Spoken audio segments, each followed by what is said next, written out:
ไต่ไอเสือห่างเหนือไอ้น้อยเอิญจะต่อถอยม่วนงันมีของลำลิ้นบิดแบ่งฮือกันสร้างสารสัมพันธ์บ่มีขุนเศร้าวันนี้ไอายปันแกงจิ้นไก่เท่าแบ่งมาฮือเฮาลำแต่บ้านนอกสุขขีบ่มีข้อแม่ช่วยเหลือโอบอ้อมอารีบ้านนอกเฮานั้นหย่ากันบ่มีได้กินของดีปันกันคนน้อยหมู่เฮาเจ้าเหนืองามเหลือกำถ้อยหวานยังมาน้อยปั่นเจือเอินตักตวยกันสุขสันต์ฟั่นเฟือเจียงใหม่ตักเอินลำปางเจียงไฮ้ปี่ไทยไปพังใจจางได้ยินฟ้าคางฝนตกก็เจ้าผาเหยานี่หนอคงบ่ปอเศร้าข้าวน้ำเปิ่นมีนักลำปางลำปูนมีบุญเตื่อมก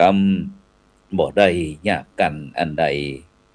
เมืองแป้เจ้านี้อ่าตุขอส่งใจฝากความห่วงใยยิ่งใจหนุ่มเท่าห้องกวางเมืองสองเมืองรองอย่าเศร้าฮือสุขมาเนาพี่น้องเมืองน่านเอิ้นกันสัมพันธ์เกี่ยวกองฟังรายการหั่นนานจวนบอกว่าปีนี้ข้าบ่ยะสวนนะจักขอคำควรสืบสารข้าวซอยป่อน้อยพี่นานไข่คานกำถ้อยหมู่เฮาฟังกอยม่วนลำเจียงใหม่เมืองฝางน้องนางบ่จำแอวบางน้องหุ่นเจ้าเลิงเหล่าตักตวยมวลมิตรตึงวันติดวันเสาร์วันนี้มาเจ้าบ้านน้องคำลาด นี่ก็เป็นบทอันข่าวของเสี่ยวแพ้วขยมหาดนะที่ได้เขียนฝากมานะซึ่งพระครูโสพลปริยัติก็พยายามนะที่จะอ่าน ถูกข้องบ่ถูกข้องก็ต้องขอสุมาอภัยพ่อครูแม่ครูจากอันสมาพันธ์อ่ากวีล้านนา ซึ่งก็ขอกล่าวคำว่าธรรมะรับอรุณสวัสดีกับบรรดาท่านผู้ฟังแล้วก็ท่านผู้ชมทุกท่านนะที่กำลังติดตามรายการธรรมะรับอรุณในเจ้าวันพุธนะที่3นะเดือนมิถุนายนนะพุทธศักราช2569นะซึ่งในเจ้านี้เก่ากับผมอัตมาภาพนะพระครูโสพลปริยัติก็ได้นำรายการมาแทนท่านอาจารย์พระครูวีรศาสตร์ประดิษฐ์นะหลวงพ่อเจ้าคณะอำเภอปุ่นนะอันตั้งอันอุตรดิตถ์ปุ่นนะ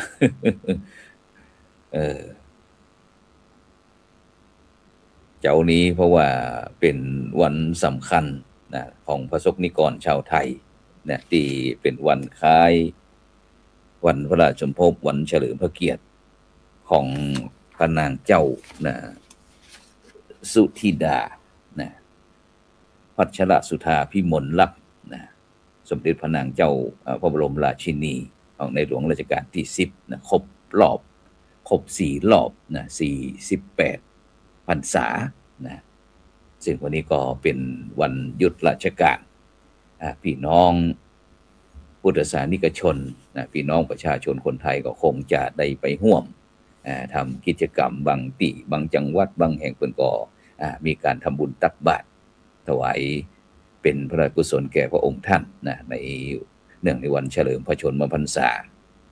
ปีนี้นะแล้วก็ทุกๆปีนะวันที่3มิถุนายนนะฉะนั้นก็เป็นวันหยุดราชการหลายท่านหลายคนก็คงจะอาจจะนี่เนาะ ยังอยู่ที่นอนอยู่นะหลายท่านหลายคนก็คงจะไปทำบุญทำกุศลนะถวายแก่พระองค์ท่านนะ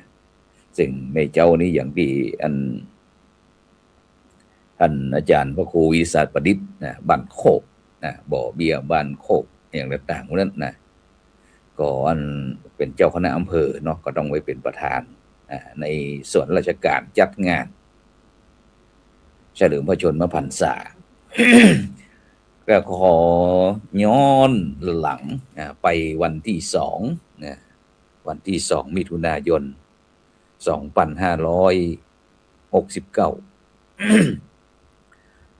สมเด็จพระกนิษฐาธิราชเจ้ากรมสมเด็จพระเทพรัตนราชสุดาสยามบรมราชกุมารีก็ทรงพระกรุณาพระราชทานรางวัลเสาเสมาธรรมจักรแก่ผู้ทำคุณประโยชน์ต่อพระพุทธศาสนาประจำปี2568ซึ่งก็ได้จัดที่วัดประทุมวนารามเขตปทุมวันกรุงเทพมหานครกรมตำรวจแต่ก่อนนั่นเป็นห้องว่าอันอย่างหรอสำนักงานตำรวจแห่งชาติที่แถวปทุมวันแต่ว่านี่ก็ฉะนั้นก็ขอรายการธรรมะรับอรุณก็ขอแสดงความยินดีถวายแก่คณะครูบาอาจารย์ที่ได้รับรางวัลพระราชทานเสาเสมาธรรมจักรทองคำ ประจำปี2568ซึ่งก็คณะครูบาอาจารย์พระครูโสพลนี่ก็จะมีท่านอาจารย์พระครูสิริสุเมธากรนี่เจ้าคณะอำเภอรองจังหวัดแพร่ได้รับรางวัลเช่นเดียวกันฉะนั้นก็จังหวัดละ1รูป1รูปฉะนั้นก็รายการธรรมะรับอรุณก็ขอแสดงมุทิตาถวายคณะครูบาอาจารย์ด้วยนะครับซึ่งวันนี้ก็ได้นำข่าวของเสียแพ้วขยมห้าข่าวมาอู้ถึงเรื่องบรรยากาศบ้านนอกคอกนาของเฮาที่ว่าอยู่กันสุขสันต์ม่วนงันดีหลี สัปปะมากมี ของล้ำบ่น้อยซึ่งก็อันได้มีโอกาสเข้าไปร่วมสมาพันธ์กวีล้านนาซึ่งโดยการเชิญของผู้ช่วยศาสตราจารย์ดร.จรุวรรณเมืองจาพร้อมถึงพ่อครูหมอนพพ่องอย่างต่างๆก็ได้มีโอกาสที่อันได้จัดรายการตั้งจ่องธรรมะเป็นทีมทีวีออนไลน์ศุกร์คืนวันเสาร์เนาะก็จะได้เชิญพ่อครูแม่ครูได้มาร่วมด้วยกันฉะนั้นก็บรรดาท่านผู้ฟังท่านผู้ชมก็ติดตามด้วยเด้อคือกำลังใจรายการเล่าสู่หลานฟังเล่าสู่หลานฟังซึ่งถือว่าเป็นรายการที่ส่งเสริมฮีดหอยจากฮีดประเพณีปืนบ้านล้านนาของเฮาโดยเฉพาะทางคนเมืองซึ่งบ่ว่าจะเป็นทั้งพ่อครูประดิษฐ์พ่อครูศรีเหลาพ่อครูพ่อหมอพ่อครูถนอมปาจาอีนะก็พยายามประสานไว้แล้วประสานไว้แล้วซึ่งเพิ่นก็มีข่าวของพญาคมโวหารนี่กันเนาะที่ป่อครูป่อหมอกิจจากขุนหยวมเพิ่นบอกว่าจะได้มาช่วยกันอ่านป่อครูพรหมโวหารที่เพิ่นเป็นก็คงจะหลายเรื่องหลายราวที่เฮาจะได้มาอู้กันเพื่อที่จะได้สืบสานฮีดหอยจากฮีดประเพณีบ่ว่าจะเป็นเรื่องข้าวเรื่องจ้อยเรื่องเจือนะ มาอู้มาจากันฉะนั้นก็ในเจ้าวันนี้ก็ถือว่าเป็นวันหยุดราชการพี่น้องประชาชนพระสงฆ์นิกรชาวไทยทุกหมู่คณะก็คงจะได้ไปร่วมกิจกรรมเนื่องวันเฉลิมพระชนมพรรษาสมเด็จพระนางเจ้าสุธิดาพัชรสุธาพิมลลักษณ์พระบรมราชชนนีพระบรมราชินีในหลวงรัชกาลที่10ครบ4รอบ48พรรษาฉะนั้นก็ ขอเชิญพระสงฆ์นิกรชาวไทยทุกหมู่เหล่าได้บำเพ็ญประโยชน์สาธารณะบ่ว่าจะเป็นวัดว่าอารามเป็นกลุ่มจิตอาสาต่างๆในวันนี้ก็ช่วยกันในการที่จะแสดงออก ถึงความจงรักภักดีต่อพระองค์ท่านฉะนั้นบรรดาท่านผู้ฟังทั้งหลายชีวิตคนเฮาก็มีตัวเนี้ยเกิดขึ้นตั้งอยู่แล้วก็ดับไปเพราะอย่างว่าชีวิตเนี่ยเปรียบเหมือนกับเตียนจุดแล้วบ่ใช่ดับไปอย่างไร้คุณค่าแต่จุด แล้วเป็นเตียนตีฮือแสงสว่างตีโดยเฉพาะถ้าเราอ่าเวลาเราไปการไปงานมีการจุดเตียนสองธรรมนะที่จะช่วยให้คนได้ฟังเทศน์ฟังธรรมได้ฟังสิ่งที่อาจจะหลงลืมไปเมื่อได้ยินได้ฟังบ่อยๆเป็นประจำก็จะนึกขึ้นได้อ๋อว่าเป็นอย่างนั้นเป็นอย่างนี้นะที่ว่าเคยได้ยินก็ได้ฟังแต่สิ่งใหม่ๆเพื่อที่จะนำไปประยุกต์ใช้ในการดำเนินชีวิตฉะนั้นเนี่ยบรรดาท่านผู้ฟังทั้งหลายชีวิตของคนเฮาก็เหมือนกับเตียนส่องธรรมนะตรงที่ว่าก่อนจะดับไปเนี่ยต้องทำความดีฝากไว้ในโลกนะซึ่งเตียนเล่มเนี้ยเมื่อจุดแล้วนะก็ต้องมุ่งไปสู่ความดับแต่เตียนก่อนที่จะดับก็ทำประโยชน์ในฐานะเตียนส่องธรรมนะเพิ่นบอกว่าอันเหมือนกับที่มันมีบทประพันธ์ที่ว่าเปลวเทียนละลายแท่งเนาะเพื่อเปล่งแสงอันอำไพชีวิตมาลายไปเหลืออะไรทิ้งไว้แทนเพราะฉะนั้นเนี่ยบรรดาท่านผู้ฟังทั้งหลายก่อนที่ชีวิตของเฮาจะดับเฮาก็ต้องฝากความดีไว้กับโลกนี้อย่าพ่องเพื่อเป็นอนุสรณ์ชีวิตนะเหมือนกับอันบาลีที่พระพุทธเจ้าตรัสว่ารูปังชีรติมัจจานังนะนามะโคตังนชีรติซึ่งแปลว่าร่างกายเปยสลายผุพังไปแต่ชื่อเสียงนะคุณงามความดีหาดับสลายไปไม่นะแม้ร่างกายคนเฮาจะดับไปแล้วแต่คุณงามความดีก็ยังอยู่คือคนอนุชนคนรุ่นหลังแล้วก็ญาติมิตรสนิทมิตรสหายได้รำลึกนึกถึงในความทรงจำแห่งหมื่นเต่าหมื่นตีเต่าที่จะหมื่นได้เพิ่นบอกว่าเหนื่อยแล้วก็เหนื่อยเหนื่อยแล้วก็เหนื่อยหายแต่เครื่องหมายความดียังมีอยู่เนี่ยบรรดาท่านผู้ฟังทั้งหลายนี้คือคำตอบที่ว่าทำไมชีวิตของคนเฮาจึงเป็นอมตะในโลกนี้ความเป็นอมตะอยู่ที่การฝากคุณงามความดีเป็นอนุสาวรีย์แห่งชีวิตคือคนรุ่นหลังได้จดได้จำแล้วก็นำไปประพฤติปฏิบัติเป็นแบบเป็นอย่างซึ่งเขายก มหาบุรุษผู้ยิ่งใหญ่นะก็คือองค์พระสัมมาสัมพุทธองค์พระเจ้าของเขาเนี่ยแม้แต่จะเสด็จดับขันธปรินิพพานไปแล้ว2,000 กว่าปีแต่ก็ทรงเป็นอมตะในโลกนี้เพราะว่าคนทั่วโลกเนี่ยยังจดยังจำยังจารึกแล้วก็ได้ประพฤติปฏิบัติตามคำสอนซึ่งพระพุทธองค์เสด็จดับขันธปรินิพพานแล้วก็ยังเป็นอมตะในพระองค์เองโดยการเข้าถึงพระนิพพานซึ่งเป็นปรมัตถธรรมนะก็คือประโยชน์สุดปลายทางของชีวิตนะที่บ่ต้องเวียนวายตายเกิดอีกต่อไป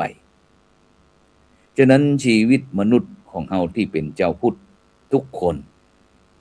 ล้วนมีนิพพานเป็นที่จุดหมายปลายทางตราบเท่าที่เฮายังบ่บรรลุนิพพานชีวิตของเฮาก็ยังต้องเวียนว่ายตายเกิดกันต่อไปเพราะฉะนั้นจึงมีความจำเป็นอย่างยิ่งนะที่เฮาท่านทั้งหลายต้องมีบุญมีกุศลเป็นเสบียงที่จะติดตามไปสู่ปรโลกนะ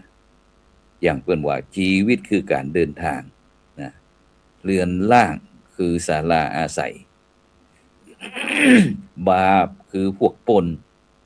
บุญกุศลคือสมบัติใหญ่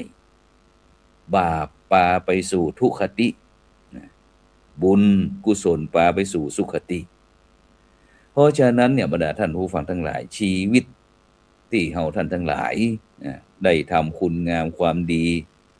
เป็นประโยชน์ต่อประเทศชาติต่อพระพุทธศาสนาและก็ต่อสถาบันพระมหากษัตริย์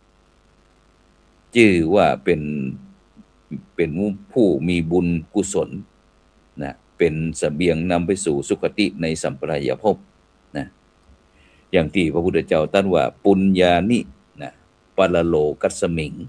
ปฏิทาโหติปานินังแปลใจความว่าบุญทั้งหลายเป็นที่เบิ่งของสรรพสัตว์ในปรโลกเบื้องหน้าเพราะฉะนั้นเนี่ยบรรดาท่านผู้ฟังทั้งหลายบุญนะเป็นชื่อของความสุขบุญที่จะติดจะตามตัวเฮาไปสู่ภพเบื้องหน้าเหมือนกับเงาที่เฝ้าที่จะช่วยติดตามตัวเฮาเพราะฉะนั้นโบราณเปิ้นจึงว่าบุญเป็นเงาเฝ้าตามติดบุญเป็นมิตรในทุกที่คอยช่วยเหลือเอื้ออารีห่างลาคีปลอดโผยภัยบุญพิทักษ์บุญรักษาบุญนำปาฮือหมู่เฮาพบความสุขใสแม้นชีพรับดับล่วงไปบุญส่งฮือสุขสดสดีเพราะฉะนั้นเนี่ยบรรดาท่านผู้ฟังทั้งหลายประเพณีนะที่เป็นบุญเป็นกุศลในการบำเพ็ญบุญบำเพ็ญกุศลของพี่น้องเจ้าพุทธของเฮาถ้าเฮามองในรูปที่ปรากฏทั่วไปนะก็ย่อมหันกันว่าเป็นการปฏิบัติตามประเพณีของเจ้าไทยที่นับถือพระพุทธศาสนาคือถือเป็นหลักปฏิบัติสืบต่อกันมาเป็นเวลาเนิ่นนานอันเนี้ยนับว่าเป็นส่วนของประเพณีแต่ถ้าเฮามองลึกลงไปเนี่ยประเพณีนี้นะก็ยังเป็นรากฐานอันมีความหมายลึกซึ้งในทางนามธรรมคือเป็นพิธีนะเป็นประเพณีที่อิงอยู่กับหลักคำสอนในทางพระพุทธศาสนาเป็นการดำเนินตามหลักธรรมของสมเด็จพระสัมมาสัมพุทธเจ้าที่ได้ตรัสสั่งสอนพุทธบริษัทอันหนึ่งนะซึ่งเกิดขึ้นนะจะปรากฏเหตุการณ์นั้นแล้วทำสิ่งเป็นบุญเป็นกุศลเป็นความดีความงามเป็นประโยชน์ในงานประเพณีต่างๆเพราะฉะนั้นเนี่ยท่านทั้งหลายถ้าเฮาได้มาถึงเรื่องความตายเนี่ยก็เช่นเดียวกันเป็นเหตุการณ์สำคัญอย่างหนึ่งของชีวิตแต่ลำพังแล้วการตายอย่างเดียวนั้นก็เป็นเรื่องของท่านผู้เกิดมาแล้วก็ต้องจากไปตามกติธรรมดาแต่เมื่อจากไปก็เป็นการล่วงลับบ่หวนกลับมาแฮมบ่ว่าเฮาจะฮ้องจะใดก็บ่สำเร็จทำจะใดก็บ่มีผลแต่พุทธศาสนิกชนนั้นได้ปรารภความตายอย่างนี้แล้วก็ทำสิ่งที่ดีงามเป็นบุญเป็นกุศลซึ่งได้ผลเป็นประโยชน์เกิดขึ้นก็คือประการที่หนึ่งได้อุทิศส่วนบุญส่วนกุศลให้แก่ผู้ที่ล่วงลับดับขันไปสู่ปรโลกไปหน้าประการที่สองนะผู้ที่เป็นพี่น้องมิตรแก้วสหายคำเป็นต้นก็จะได้บำเพ็ญคุณธรรมคือได้แสดงความกตัญญูกตเวทีทิตาธรรมนะแสดงความรำลึกนึกถึงแล้วก็ตอบแทนบุญคุณของท่านนะผู้ที่ล่วงลับดับขันไปสู่โลกหน้าแล้วซึ่งก็อาจจะเป็นญาติพี่น้องมิตรแก้วสหายคำนะของตนในส่วนตัวของผู้ที่ทำบุญนั้นเองนะเป็นการสร้างความเจริญงอกงามทางบุญทางกุศลสะสมบุญก็คือความดีไว้ในชีวิตของตนให้นักด้วยเพราะฉะนั้นเนี่ยบรรดาท่านผู้ฟังทั้งหลายการทำบุญนะที่เกี่ยวเนื่องตึงงานอวมงคลนะว่าที่จริงแล้วเป็นการปรารภเหตุการณ์คือความตายแล้วก็ทำบุญนั้นมีทางทำได้ด้วยกันหลายประการด้วยกันในทางพระพุทธศาสนานะเปิ้นกล่าวบุญไว้ต่างๆเมื่อสรุปแล้วก็ มี3อย่างการทำบุญในทางพุทธศาสนาก็คือ1การให้ทานการบริจาค2ศีลนะก็คือการประพฤติดีประพฤติชอบทางกายทางวาจา3ภาวนาการฝึกอบรมจิตใจการฝึกอบรมเจริญปัญญานะฉะนั้นรวมเป็น3ประการด้วยกันเพราะฉะนั้นเนี่ยบรรดาท่านผู้ฟังทั้งหลายนะชีวิตคนเฮาก็อย่างว่ามีการเกิดขึ้นตั้งอยู่แล้วก็ดับไปหลายท่านหลายคนนะก็ยังหลงตัวเองอยู่นะอยู่จังใดก็บ่ใครได้นะอยู่กับไผก็บ่ได้นะฉะนั้นเนี่ยนะมนุษย์ยุคใหม่คนรุ่นใหม่คนมาใหม่เนี่ยก็ควรนะที่มีนิสัยที่ควรจะปรับปรุงนะเพิ่นฮ้องว่ากบในกะลาข้านี่ใหญ่ข้านี่เจ๋งข้านี่เก่งข้านี่มีอำนาจข้านั้นเป็นนั่นข้านั้นเป็นนี่ เขาฮ้องว่ากบในกะลาอยู่ในกะลาเบ่งกล้ามอยู่ในกะละมังก็จะเบ่งกล้ามนะมันเหมือนกับอึ่งอ่างนั่นน่ะที่อันฝนตกแบบเนี้ยนะไปปะใส่งัวก็แปลกใจว่านี่มันแมงอะหยังตัวอะหยังบ่เหมือนเฮากระโดดเข้ามาขะแยง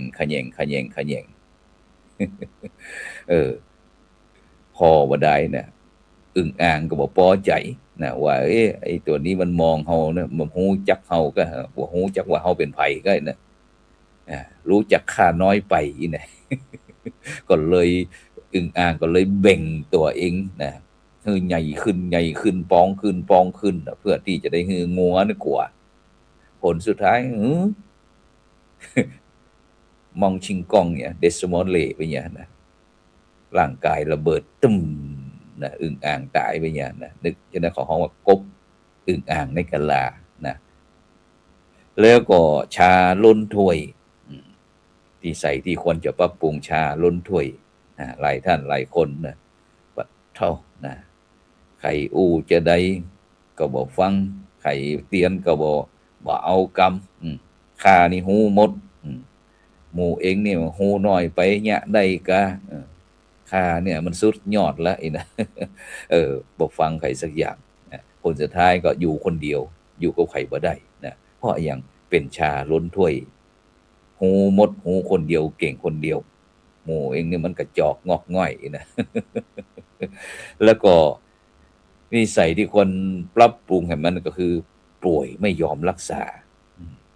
รู้แต่ไม่แก้ไขนะยาปากคอก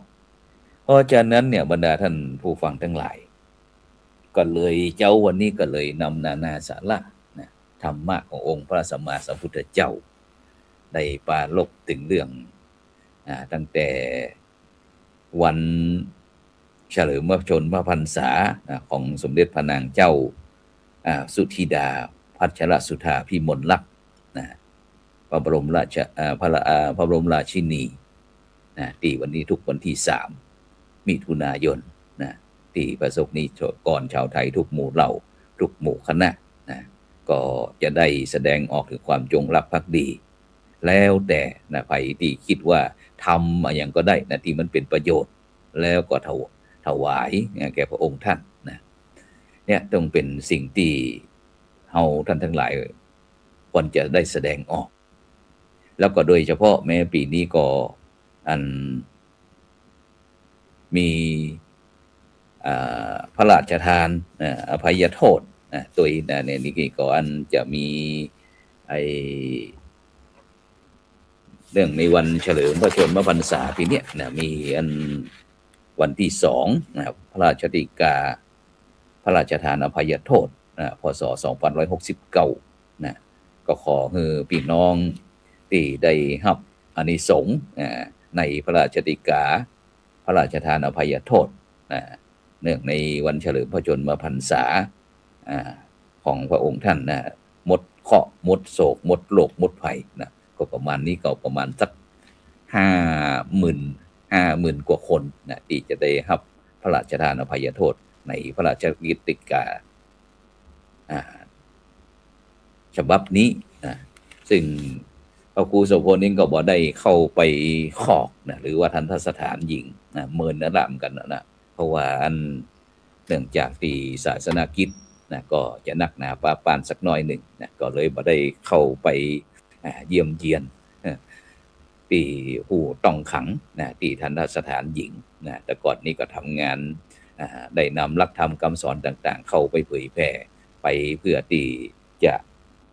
ได้มีโอกาสปรับปรุงนะปรับปรุงแก้ไขแล้วได้ออกมาก็จะได้เป็น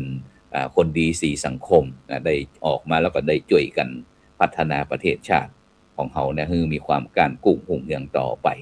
ฉะนั้นในเจ้านี่ก็ต้องขอบคุณนะอนุโมทนากับบรรดาท่านผู้ฟังท่านผู้ชมทุกท่านนะที่ได้กดติดตามกดไลค์กดแชร์เพื่อเป็นธรรมทานยิ่งแชร์นักก็ได้บุญนักนะแชร์น้อยก็ได้บุญน้อยบ่แชร์นะก็บ่ได้บุญนะฉะนั้นก็ต้องขอบคุณอนุโมทนากับบรรดาท่านผู้ฟังท่านผู้ชมทุกท่านนะในเจ้าวันนี้ด้วยนะฉะนั้นก็เวลาหมดเวลาแล้วก็ให้มีข่าวมาหนึ่งวันที่5วันที่6นี้ก็จะได้ไปร่วมเป็นวิทยากรในการพัฒนาศักยภาพโครงการพระสอนศีลธรรมในโรงเรียนที่คณะสงฆ์จังหวัดเชียงใหม่ร่วมกับมหาวิทยาลัยมหาจุฬาลงกรณราชวิทยาลัยเขตเชียงใหม่ก็จะได้จัดงานอบรมสัมมนาโครงงานที่ศูนย์ปฏิบัติธรรมนานาชาติบ้านศรีวังทานตำบลป่าไผ่อำเภอสันทรายจังหวัดเชียงใหม่ของเขาพระครูโสพลก็จะไปปกครัวไปจำวัดสักคืน2 คืนหนึ่งเพื่อที่จะได้นำพระสอนศีลธรรมได้เข้าวัดปฏิบัติธรรมเจริญจิตภาวนาสวดมนต์ไหว้พระตัวนี่ก็จะเป็นกิจกรรมเพื่อที่จะพัฒนาศักยภาพที่เขาจะส่งนักรบเข้าสู่สนามรบ เข้าตามสถานศึกษาต่างๆเพื่อที่จะได้นำหลักธรรมในทางพุทธศาสนานั้นไปเสริมใยเหล็กให้บรรดาเยาวชนคนรุ่นใหม่เพื่อที่จะได้ดำเนินชีวิตประสบผลสำเร็จในชีวิตแล้วก็มีความสุขแบบยั่งยืนนั่นเองฉะนั้นก่อนในเจ้านี้ก็เวลาหมดเวลาขอนำรายการจากบรรดาท่านผู้ฟังไปก่อนกินข้าวหลามน้ำแล้วอายุวันโนสุขังพลัง